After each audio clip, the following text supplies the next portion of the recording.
Hello, hello. Welcome to another episode of Agency Exposed. And we are finally back in the studio. Yes. Hey guys, how are you? Making use of those sound effects again, are we? Absolutely. We don't have those on Zoom. Doing good. Now I can't see you're way across the room. I know, we're social distancing.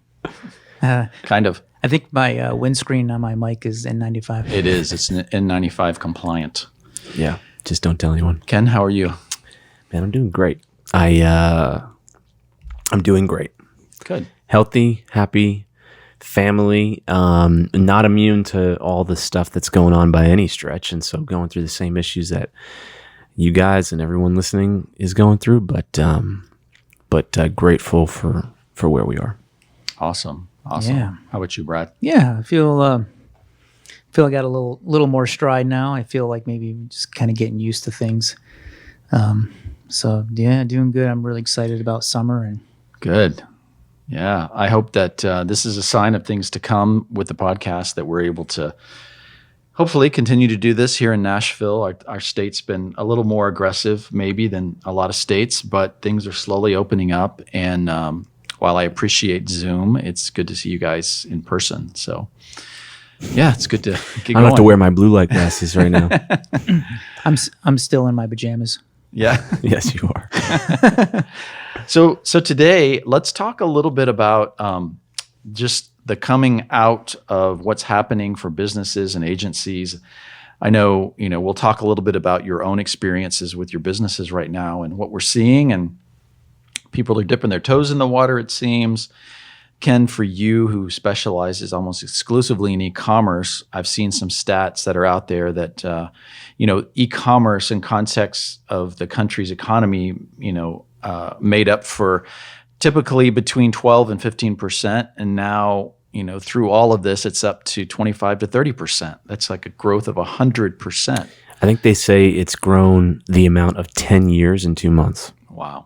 Which all of us know, because I'm sure everyone listening has the UPS guy coming to their house twice a day, which I know we do. Yeah, same. Yes. It's funny. I don't know if you guys do this, but Amazon sometimes will give you this, if you have Prime, this same day delivery option. Mm. I've noticed the last few days, if you order something, it'll say, you can have it today by 10 p.m. or you can have it 2 days from now. I'm like, I'll have it today. Yeah. So I'm sitting there at 9:45 at night, 10 o'clock, and I hear tick, tick, tick, tick, tick, and there's a package at 10 p.m. at night. It's amazing. It's weird. Magical, actually. Yeah, no, obviously e-commerce is sustaining a ton of businesses, and we're in that industry, and a lot of the industry is up tremendously. It probably won't go back down. But I'll say we have several areas of our business. We have services, kind of agency side of it, which obviously we talk about a lot. We have direct to consumer side of our business and other things, and there's still the same challenges. As you, Bob, and Brad, we talk a lot, obviously on the podcast, but also off the podcast, and we're going to talk today. But our business it's no different than the things that you guys are going through. And I actually know several agency owners in the e-commerce space, and it's, a lot of them had to lay off a lot of employees. Yeah. A lot of them are, so you'd think that business would be through the roof for us. And in a lot of ways, obviously for our clients it is. And for us, certain areas are doing really, really well, and there are other challenging areas. And I think, I think it's just indicative of the business climate that we're in right now, which is complete uncertainty. Even when your business is going well, the ability to take action seems to still be. It's very hesitant. Yeah. So just pulling the trigger on. Yeah. Trigger shy. I'm wondering to see some data of how many new companies have gone online. Have they pivoted to start selling products online where they didn't 4 or 5 months ago? Yeah. Well, talking today, Ken, on your mastermind with Medicake was, I think that there's an unprecedented forcefulness of habit to the world, meaning, psychologists say it takes 60 days, 66 days. I'm sorry, 2 months or 66 days approximately to develop a habit. If you do it every day, you'll turn it into a habit. That's kind of the rule of thumb. That's about how long we've been in this. And people are forced to use e-commerce, even if they haven't, or they've resisted, or even if they didn't like to do it before. So no matter how old you are, if you're going to get food delivered, or you're going to buy from a restaurant, or you're going to order something, there's a good chance that there's probably twice as many people in the country now using and ordering online than there was before. And they've been doing it now for 2 months. So you've got this mass influx of, new people using something that they've never used before. So it's kind of the dream on one level of us who do internet marketing and e-commerce. Like, that's what we want, right? We want to train people to use e-commerce. Well, right. You've just been given that gift. So, and it's not just e-commerce, right? Like it's it's just online in general. Brad, I know you have a lot of clients that are in the education space, right? And they're going obviously online more aggressively than they ever have. Arguably they have, I know that space has resisted that for a long time. And sometimes disruption creates situations where you have to break through those habits, but it's happening everywhere. Yeah, for a lot of companies, I think they're going online is all or nothing. Like they have no other options, and so they have to be creative and think about new products and how to position their products in a unique way and create online value. That is for the customer is still really valuable, something that they would pay for, and that's challenging sometimes for certain customers. So yeah, I think creating value has to be the top of mind for institutions, memberships, colleges, anything where people have paid and or are paying top dollar for an experience, an in-person experience, to then say, okay, we're forced to do it online. How do you provide the same value and results? Yes. Yeah, that's hard. It's hard. Yeah. So why don't we talk today kind of in that vein of what is the fine line that people are walking right now? We've talked about this on previous podcasts about fear and anxiety. There's a lot of agencies and businesses that are obviously struggling, and we all know those, and we may be going through that ourselves. But what are the guidelines? It's real tempting right now to do whatever you need to do to stay afloat, not close doors, keep it going. And so maybe it's tempting to let our guards down, maybe lower our standards, maybe where we wouldn't take a client that didn't have this much budget. Now we're willing to take a much lower budget. We all know that going down that road could have an immediate positive on our bottom line, keep the doors open maybe for another month. But there's also something to think about long term of how do we empathetically walk those tight ropes, and let's explore that a little bit further. Have you guys thought about that? Have you been tempted to take things maybe that you wouldn't normally take during this time because, hey, the money's not there, we're not closing the deals like we did, and it doesn't look good if we stay on this road much longer? Whether or not it's reality, even going into this whole thing, you realize the disruption to our society and economy, and we had a lot of discussions up front internally about how we might change what we do or adjust, just to navigate this and to survive it, and then also to find opportunities in it. And I think there's both those sides. It sounds super cliche, and it can be, but I really think there are both of those sides if you really think about it. On the surviving side, for us, I think any healthy business continues to hone in on their ideal customer, and then also, as you specialize towards that, then you have to, what you take gets smaller and smaller, right? So I think that's healthy, and that's definitely happened to us. And so, I think it's important not to lose that, But I think it's important to, if you're going to adjust that, which you probably should, I know, and we can talk about ways that we have. If you're going to adjust that, I think it's still important to realize that not to lose the work you've done. Like, you don't want to go back, to earlier years when you were more naive and maybe took unhealthy business or made decisions that resulted in, you actually losing money on a project versus, and all that. So we have some guidelines that we've talked about, and I think and one of them is we're not going to lose money on business. I think that's really important. And to know that, you really need to know if you're profitable on projects. And so that's a whole nother discussion, but all that kind of stuff. But while we won't lose money, I think where we've sort of tried to, and it's case by case, but what we're trying to do is, how do we realize there's uncertainty on a lot of different angles. How do we increase that certainty? And then how do we also smooth out anything that keeps someone from saying yes? And it's just a constant discussion. But I think for us, we've sort of, there are certain with service-based stuff, there are time requirements to getting results, right? Yes. So that turns into terms, right? Got to do this for at least a certain amount of time of commitment. Otherwise, you're not going to see any results. So there's that. And so we've sort of started to adjust that a little bit to where we have maybe some trials. Hey, let's try this together. Yeah.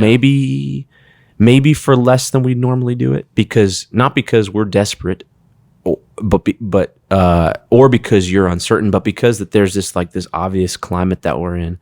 Let's try this out. We don't know everything that's happening right now, and if it's working, we'll reassess it in 1, 2, 3 months.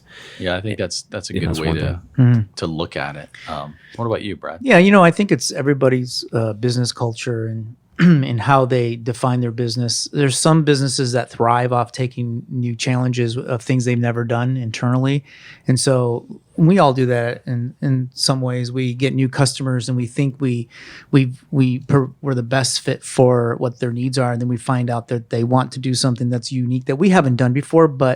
And is your mindset that, well, we can always just figure it out. We'll figure it out. We'll get another vendor involved if we have to. And there's sometimes, businesses run where, no, they need to make sure that it's exactly in their wheelhouse and that they have to verify and triple verify that they're going to be profitable on it. And some are more risk takers in your business. So I think you have to go upon it as, if I'm looking at getting some new business and something that maybe I don't know if it's 100% in our wheelhouse, but we can figure it out. And you already know you have a high standard in the quality of work, that you don't want to offer any work to anyone that's not valuable. I think smart people can figure things out. And if that's what you feel and you're willing to take the risk, financial risk, knowing that if it is something that's unique or someone's asking you, it's just business that's there and it's been put on your plate that maybe 6 months ago you would have passed on. Now you might go, well, this might get us out of a financial jam for the next 3 months. And so you have to look at everything holistically. And like business in general, it's a risk, right? You have to take that risk. And I think, you said something, Ken, that you put these guidelines up. And I think having guidelines in your company, I'm the sole owner of my company, so I have a lot of conversations with myself, which from the outside look a little crazy, but you have to create. It's really weird when you start fighting with yourself. Yes, that's kind of where it gets awkward. But I definitely. He's got definitely a strong right hand fist to get hit in the face.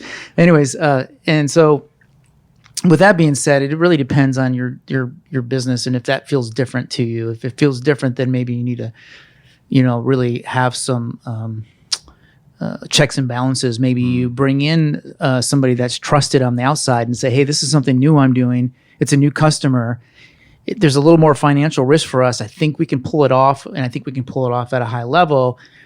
Give me some feedback. So, sometimes bringing in someone else to look at things and give you some sensibility, because sometimes what happens is when you're in business, when you're financially strapped or you're really desperate, you start making decisions that you might have not have normally made, Right. and your lens becomes a little more skewed for the short term and not the long term. Because the thing that you don't want to do is you don't want to take on something that in 6 months you're going to regret, or it's going to actually have an adverse effect on you, and you'll be worse off than you were when you started. And so I think that's different for every company. And I think right now is interesting times because there is this feeling that there might not be work in the future. So you want to get everything you can and make it work, because that's, something's better than nothing. And I don't know, there's a lot of challenges with that. I'd be interested of, I know for your business, like I think we do a lot of different type of work. Some things I think we're really good at, some things I think we're good at. But I think, Ken, you are a little bit more plug and play. Like, you're more straight. You know your lane. You stick in your lane a little stricter than we do.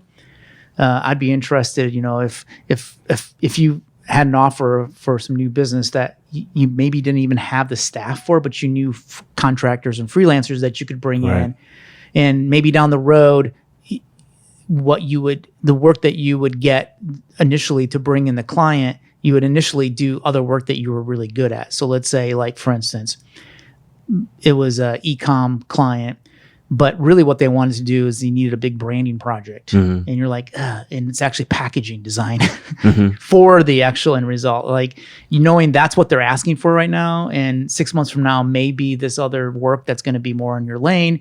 Would you take it? Would you not take it?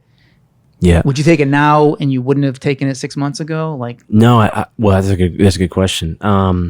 For us specifically, when it comes to e-com, and I say e-com a lot, it's direct to consumer, right? Which is a little bit broader.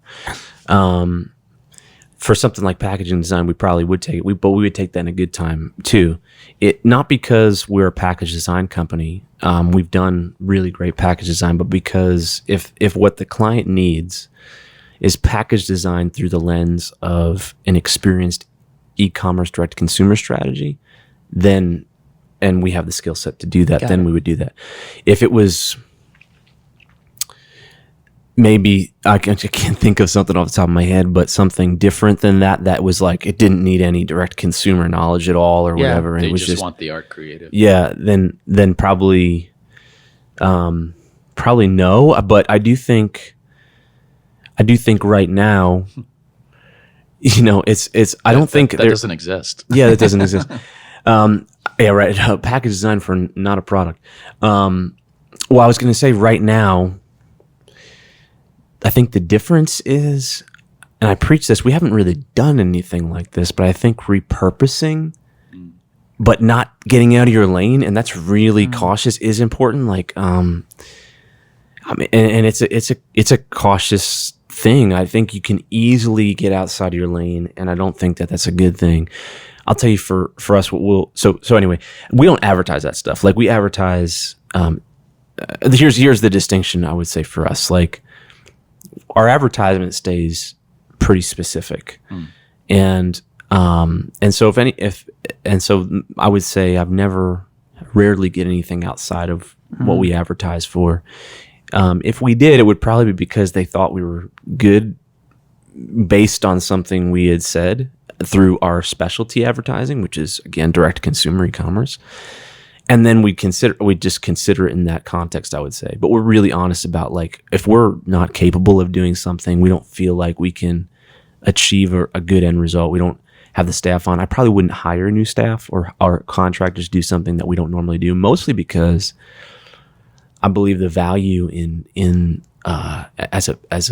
as a business, when you create value inside the business. And, Jay Myers, I think last episode talked a little bit about this, right? But in fact, there's probably a lot of this discussion that he talked about too. But if you're not building value inside the business, then it's that thing could actually, I mean, if it doesn't fall inside of your processes, and it doesn't actually, it's not, you have certain staff set up to do things. If you, the owner, now has to like manage that entire project and is doing it, it might be really difficult for that to actually, you to make the case that that's actually good for you, is my point. Like, if something falls outside of your general systems, and you're going to have to do this thing ground up from scratch because your team has never done it before, I would say it's pretty it'd be pretty questionable to me, like whether or not that actually produces, a net positive result. Yeah. It's a challenging thing right now. I think that's why, by the way, I mean, you said it, Bob, that's why we're having this discussion now, is it's something that's going on in our heads. And I'm sure it's going on in everyone listening to this head. Yeah. And I think it's also, if you've been thinking about pivoting your business before COVID and like thinking like some of the things I need to be doing this new type of work because that's where my industry is really going. And this gives you an opportunity to dive into new work that may not be as experienced as you would like, but it's where you've already plan to where you need to go, then it may be a good opportunity for you to actually now get into that that side of the business. So yeah, and I think that's helpful, and it's wise, and it's an important way to get some perspective in the midst of this.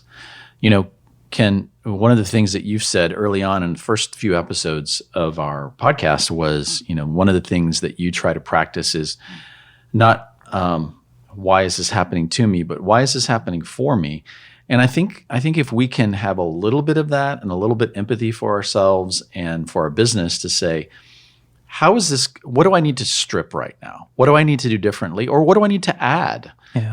We've always felt like, we were pretty good at creative and we were pretty good at packaging design, but it was always secondary or third down the ladder that we did because we had to. But maybe that's a service we need to be offering now that people need, and maybe the profit margins aren't as good, but you know what? Maybe that'll help us to up our creative game. One of the things that we've learned, which is new to us, is we've always helped produce and promote events for our clients, live events, but we've been forced to have to promote in virtual events and even help customers set up all the technology and run through them and do, and help them produce the event to make it create as much production value in the event as possible, and not only promote it. And so now we're like experts at virtual events, producing virtual events. And there you go.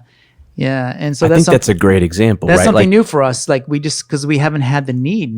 We did a lot of live events. And before, I bet if someone were to come to you and say, you guys should produce virtual events, you would probably have said, that's not something that we really want to get into. Because it feels forced at that point. Right? Yeah. And I think there's a very big difference, and I don't know if we're articulating it well, but there's this difference between like forcing something through and actually there being a need where you actually rise to that occasion and fill it because you should. Mm-hmm. And I think that's an example, right? Like, if you were like, I mean, that's really natural for what you guys are doing. And I would say this, like, I think, there's a question like, okay, if we're not, no matter what's going on in the world, if your business is not getting sales right now, right? And maybe every other business, right? Like all the businesses, but like if that's not happening, there's something going on clearly. So now that thing may seem obvious, like there's a lot of uncertainty in the business climate, but I mean, there's a macro problem. There's probably more micro problems, and that's what I would say you should chew on. So for example, like for us, and the happening to you versus for you kind of came into play for us. Like e-commerce has more than doubled. So I don't have a question about our industry. I have a question potentially about how we deliver the services, and maybe now what's going on in the minds of why is there a lower action? Why is there more uncertainty? A lot of that is the economy, but still why? And really digging into that.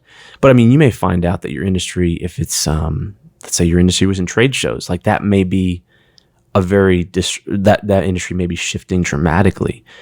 And so you might have to start thinking, okay, how do I get new skills to better serve that industry, like do live events and those kind of things through virtual events?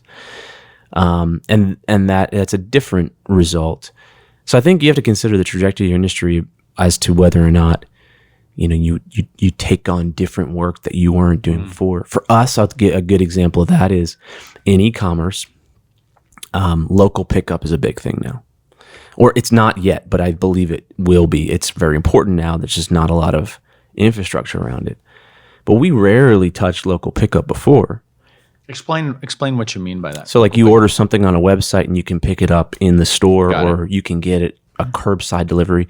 So all this, we all go into all these stores now. There's contactless, like even if you're in the store, you're not pressing the credit card machine. You gotta they've got all this stuff. So this whole area of contactless interaction inside of retail is going to be a big one.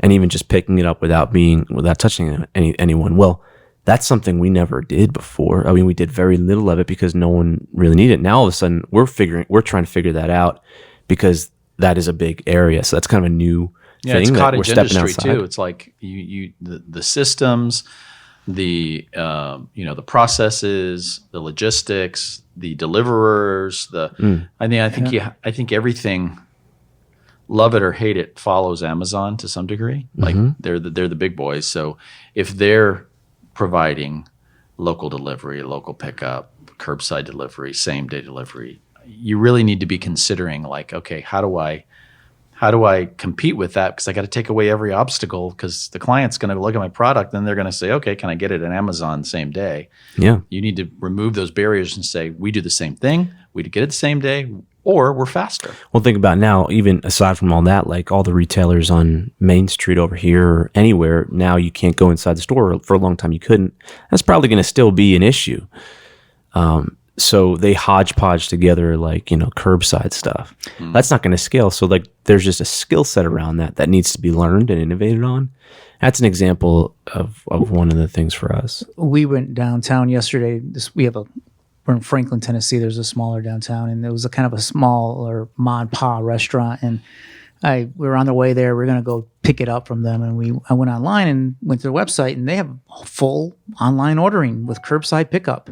And so I ordered it all online. It was really seamless, and I'm like, man, if this ma and pa store has that, but they were forced to do that, and they came right out, delivered to our car, and I'm like, wow, if that was a service they provided last year, they would have completely owned the market. Well, you look at ChickfilA. Yeah. That's why they're doing. I would say that's one of the main reasons why they're doing really well. And I don't know their numbers, but I just see their stores. They're still packed, but they've got all this investment in technology to assist. It was because they had a vision. I wasn't for this, but obviously to scale what they do. Yeah. And they have long lines out there, in front of all stores. And so they're like, what if we provided a way where someone could order in advance, then go sit in a parking lot and then push a button and say, okay, I'm here. And then they bring the product out to you. So you bypass the line. It's real time. I mean, that's brilliant. And actually invest in it. Not just do it partially. They're one of those. That's why they're sort of a visionary type company. I think the application there for agencies is, I think, we've been saying it for a while, agencies need to innovate what they do and how they do it. I think this is just another tightening of that belt to say it's another adjustment. It's not, there's maybe arguably more relevance for agencies now because tactics and low experience are not what's valued right now. People want experienced people leading them through this much more complex time. And so there's almost more of a need for specialized agencies.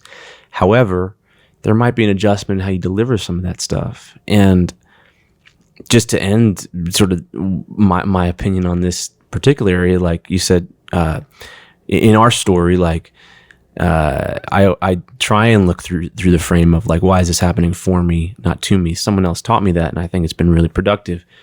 Before all this happened back in Q4 of last year, we've planned really appropriately, so that's a good thing, right? So we don't have to be anxious about making decisions out of fear. However, just like everyone else, I believe you need to operate on a monthly, weekly budget. You can't just, not have sales and keep going and burn through. That would not be smart. So that's not a business. And so there was a time, several weeks where for whatever reason, I don't know if it was market, I don't know if it was fit, whatever it was, our new business was slow. And, I had planned to invest into diversifying our sales channels and our delivery channels. So most people just deliver services now, and I believe that we need to be doing all kinds of other methods to deliver the knowledge that we have. So we built out our own e-commerce in a much more robust way. We had it before, our video, our media, our content, all that kind of stuff, and that was forced by what was down months. And down months make you think about, okay, well, why is that happening? And in looking for what's the good in this is like, okay, what can I do to make that not an issue? And so that was one thing that resulted in that. And coincidentally, that is one of the things that's thriving right now in our business is that area of our business. It would have never happened if I just considered it a down month. And so that's by no means like a pat on the back or anything like that. And it's not even, enough to sustain our company, but it's one of those ways where, you have to look at what's going on and say, okay, obviously there's something going on. If sales are harder, what's going on? How can I adjust that? Yes. Removing friction. If you do decide to take on business that you, is new to your company, how do you get your employees to see the vision and not get nervous about doing something that they haven't done before, or to participate in that? How do you give them confidence that you got this? You're asking me personally? Yeah, I mean both of you guys. I think you have to make sure that they're on board with it, and I think you have to cast that vision as a leader. And they have to know that you believe in it wholeheartedly. I think the problem that we have as leaders, and we see this in all levels of leadership in our country, around the world, is if a leader's not fully bought into it, people aren't going to follow.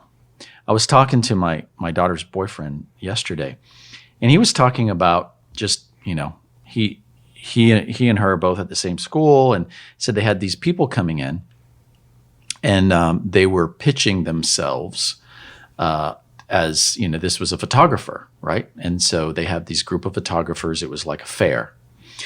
And so each photographer was kind of saying, here's some tips about headshots, and here's how you do it. And by the way, I can offer my service, and here's my cost. And he was saying this guy had a really good presentation. He was really knowledgeable. But when it came to his presentation of his prices, he was really uncomfortable. He skipped over it and was almost like he was ashamed of his prices. And he said, he said, everybody went away going, he was good, but we don't trust him because he doesn't believe in his prices. And he was acting weird about his prices. And he said, I would have used him, but something didn't sit right about that. And I think that's an example of, if we're going to lead and we're going to sell something and we're going to help our team we got to believe in what we're saying. We got to feel confident. But I think if we feel uneasy about it, we're not sure, not that you're not honest and transparent, but I do think you've got to lead your team into that. And I would also say, I don't know how you guys feel about this, maybe this is to expose where you maybe need some new team members. Maybe the existing team won't fit into this new model.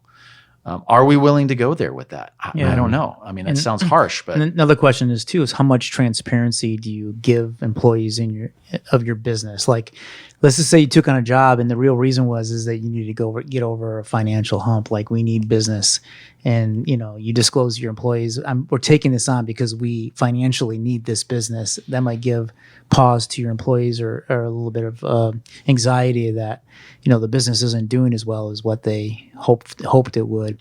But I think a lot of the ways, I think just on that point, I would say, and I think this is universal to all businesses right now, one of the benefits of the time we're in is that, in my opinion, that there's a lower shame attached to failure. And what I mean by that is, I think for the longest time, the last 10 years, if you tried something and failed, because egos were so pumped up, I think it was a lot harder to do that and to just keep on stride. I think people were fearful of being shamed because how could I fail in this great economy? You know, that kind of thing. Yeah.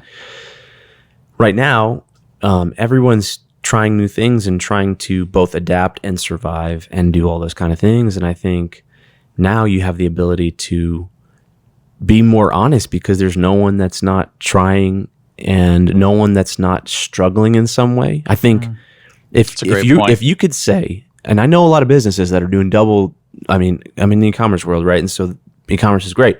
May not always be great. It's probably going to come back down at least to some level. It probably will stay a little higher, but it's going to come back down.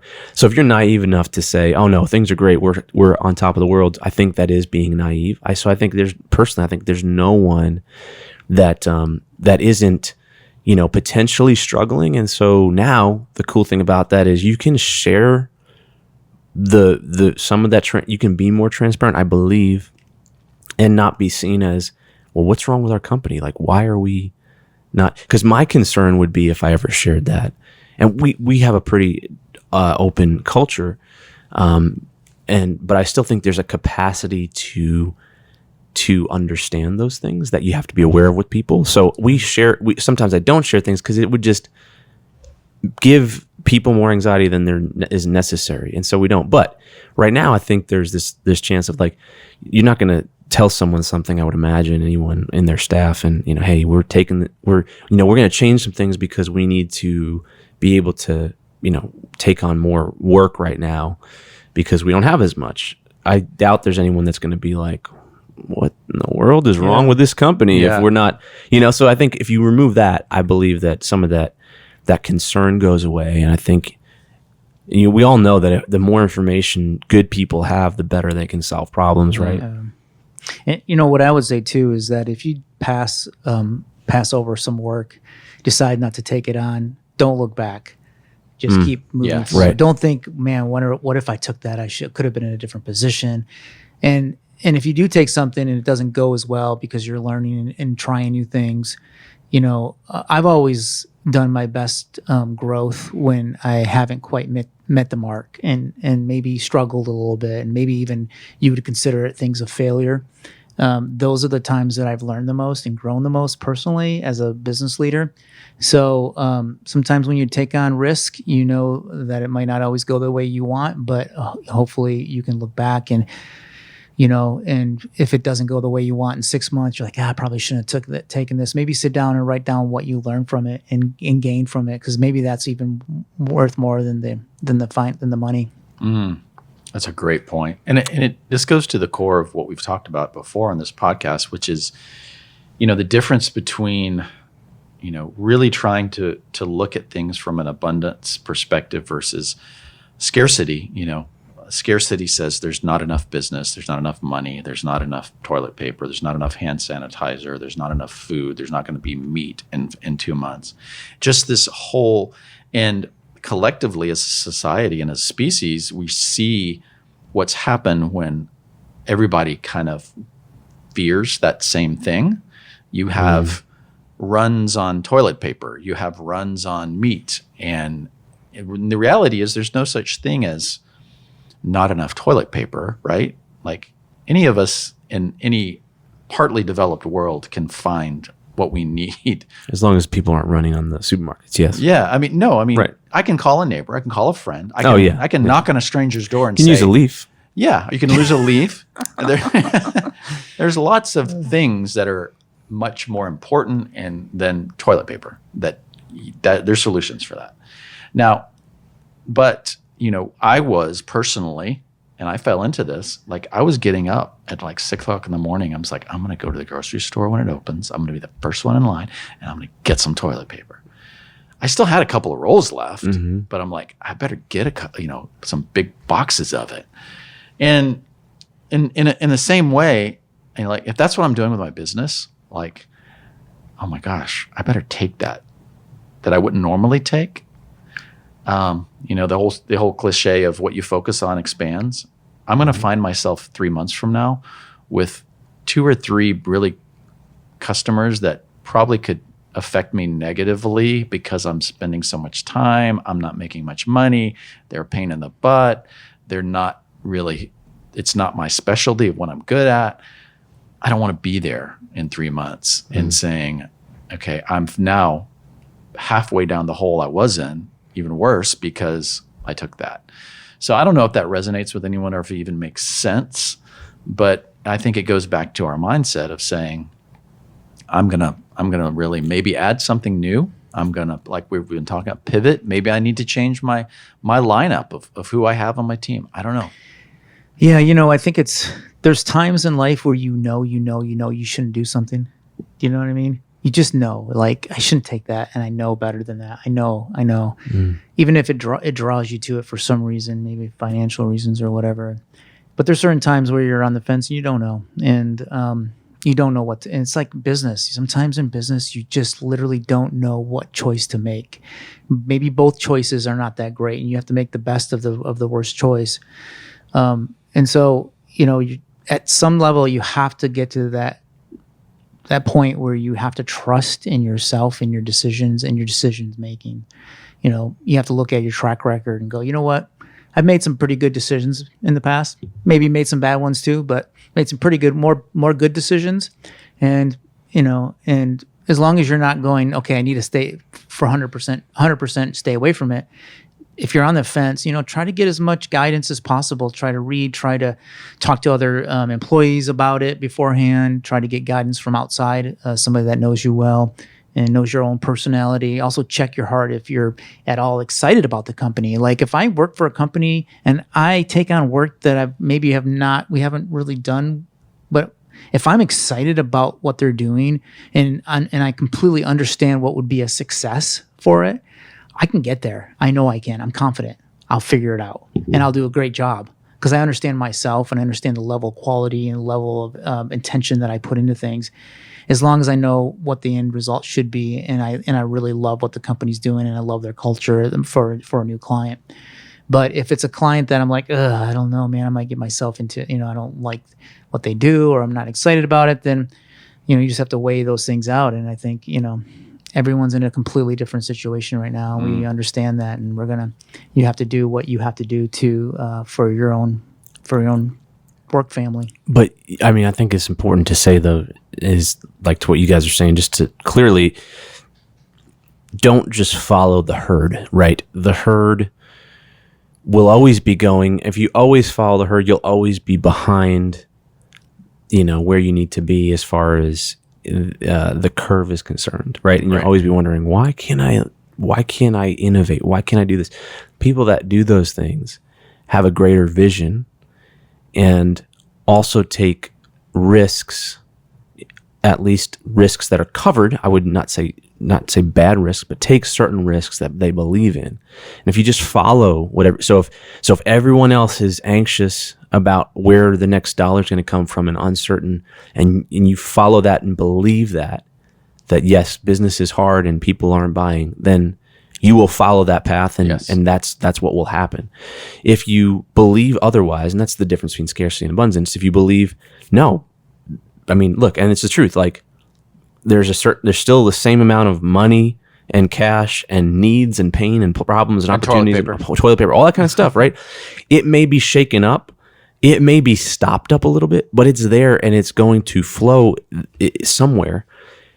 It's just a matter of innovating in the right ways. And I think there's just that belief. And sometimes that means, and I think that's what we're going through right now. It's a lot what I say to a lot of people in the direct consumer space is sometimes that means going against the herd because everyone else is running and fearful and scared and hesitant and buying a ton of toilet paper. And sometimes it means going, I'm not going to just follow this. Like, sometimes it makes sense to do that. But a lot of times it's like doing the opposite.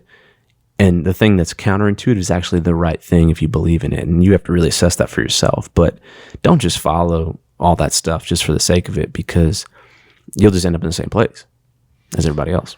Yeah.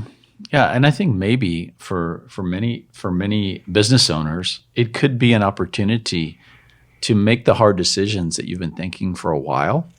I.e., maybe we don't need this overhead. Maybe I can shed $3,000-$4,000 a month. Maybe working from home is not a bad idea. Maybe I don't have to impress clients, with the fancy offices. At least I can scale back. Maybe I can go to something smaller. Those are all hard decisions that have been in the back of our minds, maybe as business owners for a while, because the world has changed and expectations have changed. Like you said, the shame factor of, there was maybe a level of importance to impress clients when they came in to show them. Do the clients really care about that anymore? I don't know. Those are all questions that you need to ask, and just maybe make some hard decisions right now, where it may not be taking on clients that you wouldn't take on, or maybe struggling through just taking the bottom of the barrel. But maybe rather another way to look at that is, we can lower our overhead. Maybe we need to lower our team. Maybe we need to pivot and raise our prices in this area, lower them in others, whatever it may be. I know those are hard decisions to make, but it could be a time to consider those. Yeah, I like that for sure. I mean, sometimes it's the easiest way to make revenue is to cut expenses. Yes. And sometimes that's what you need to do. And it's okay. I mean, we talked in other podcasts that, of whether growth or to stay where you are, or even retract a little bit in your business. Sometimes that's healthy. And maybe that's the right thing for your business. I don't know. Yeah, for sure. And I know in my life, those times, whether I made them willingly or was forced to make them, it ended up being probably the best thing that I could have ever done, because it allowed me to expand as a person, as a business, in other ways that I wasn't even aware of, nor did I have the time to consider it. So it's definitely how you look at it, for sure. Yeah. Mm. It's funny because I think as I'm the sole partner of my business, but my business is really the makeup of the people the leaders and who run the business. And so, your own personality has to come into this, and having self-awareness and knowing yourself and knowing your limits sometimes, or knowing just your personality sometimes, can help you also make some of those decisions of how to grow or how to move your business. So yeah, for sure. What's the biggest, I'm just curious, what's the biggest pivot or change that you're seeing with some of your clients? Are you seeing your existing long-term clients making massive switches and changes during this time, or are they all kind of fearful and kind of inching ahead in different ways? I would say you have that magnetic pull of following the kind of fear-based mentality that the population is under right now, and for good reason in a lot of ways. And so anyone who's breaking free of that, I think there's definitely a smaller percentage, who are still aggressively doing things. And that's unfortunate, but I do think that's part of why we're seeing a slowdown in some of these things. But we have, by the way, in the last several weeks, we've seen less of that. You can see it's sort of like people are kind of getting used to what is a new normal. But we don't see a lot of major changes, and I would say either way for us. But I do think we're trying to encourage people in our industry to make major moves where they can in healthy ways, because there's a shift in it, and acting on it is important to really getting to the opportunities and to actually coming out, ahead of where you were. And so I think being stagnant and frozen is a thing that will a deer in headlights. You know that phrase? You're right. They don't just walk off. You're right. Exactly. They go through the wind. They go through the windshield. And so being frozen is a bad thing. And so we're trying to, but it is hard to be that. Those people have to be the visionaries that are willing to go against that herd, and that can be hard. And so a lot of our role is actually encouraging that in the right places. Like, we're not saying everyone should do that, but trying to encourage that where it's the right thing. Yeah, I think for us, we have two different types of business clients. We have clients that are very established corporate clients, and then we have more entrepreneurial clients who are startups and launching new products. And there's a different mindset on those cultures. And one culture is the culture, the existing customers who have larger businesses, who are more staples, they felt a little bit more of an oh crap kind of experience when this all went down, right? Like they're frozen, like we don't know what to do and things, we don't know how to pivot this. And then you had other clients that were more entrepreneurial, and I think entrepreneurs just in general are more optimist. So their glass is always, half full already. So they're like, hey, bring this on. Let's go. Let's do something. Let's take advantage of this time. And so there's a little bit more energy in that than the other one. The other one you kind of got to help get over. But even in our own business, I mean, even personally for me, I felt like I was at times a deer in the headlights. Like I didn't not know what to do because I didn't know what my clients were going to do. So when my clients had a deer in the headlight, I had the same deer in the headlight because I was just following suit because I didn't know how to help them because they were, and I, at times, but the ones that had just a different optimism, I think it was easier because there was an energy level and there's just more ideas coming out. And it worked both ways. So I don't know. I feel like now, though, I think all my clients have gotten over that hump. They've gotten used to this. This is a routine now. They've gotten down, and they see maybe the end coming eventually a little clearer, or at least there's some things lightening up.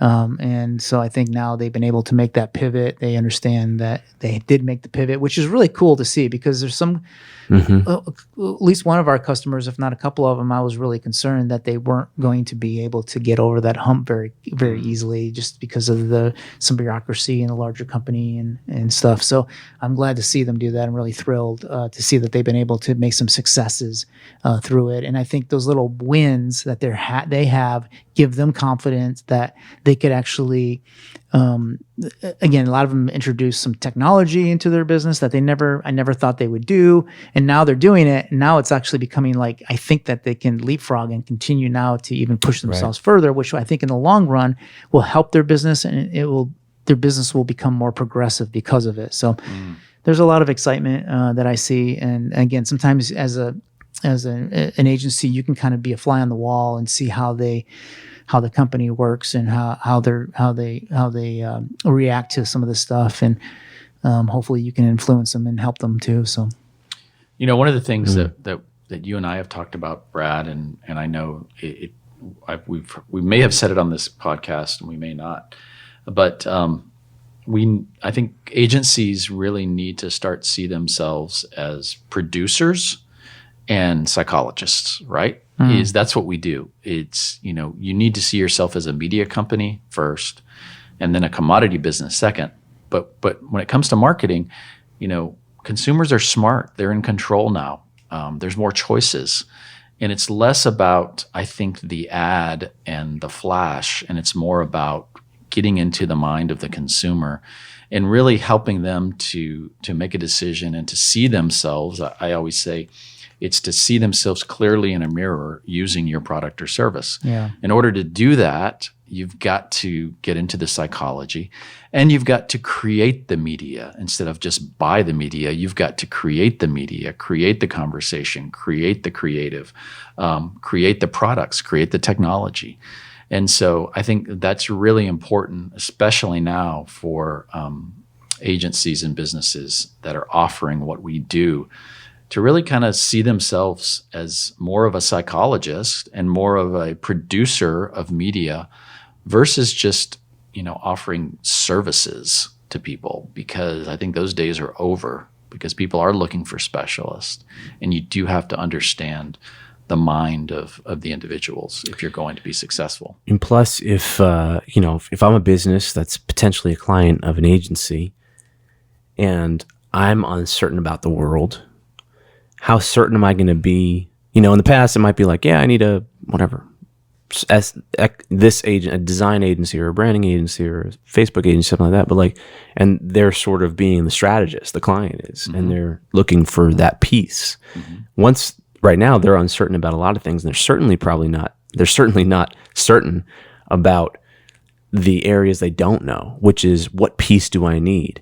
And so you have to, I do believe, paint that picture of here's kind of what you need and here's what the end result could be, versus letting them ask for it the same way. And you just filling an order. And you just filling out that service.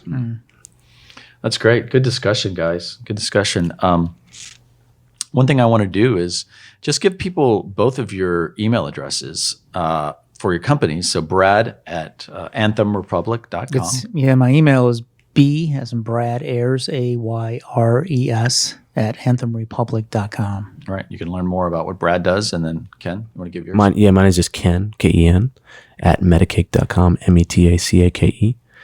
And I would say I talk to a lot of other agency owners and obviously clients of ours as well. So if I can help in any way, Awesome. just email me, I'm sure, with Brad and Bob, yours. Yeah. My Absolutely. Gmail is Bob W. Hutchins, HUTCHINS, BobWHutchins at gmail.com. So thanks, guys, for another awesome. Great to be with you face to face here. Yes. It's fun to be back Till in the next studio. time. So till next time, guys. Thank you. See ya. See ya. Bye.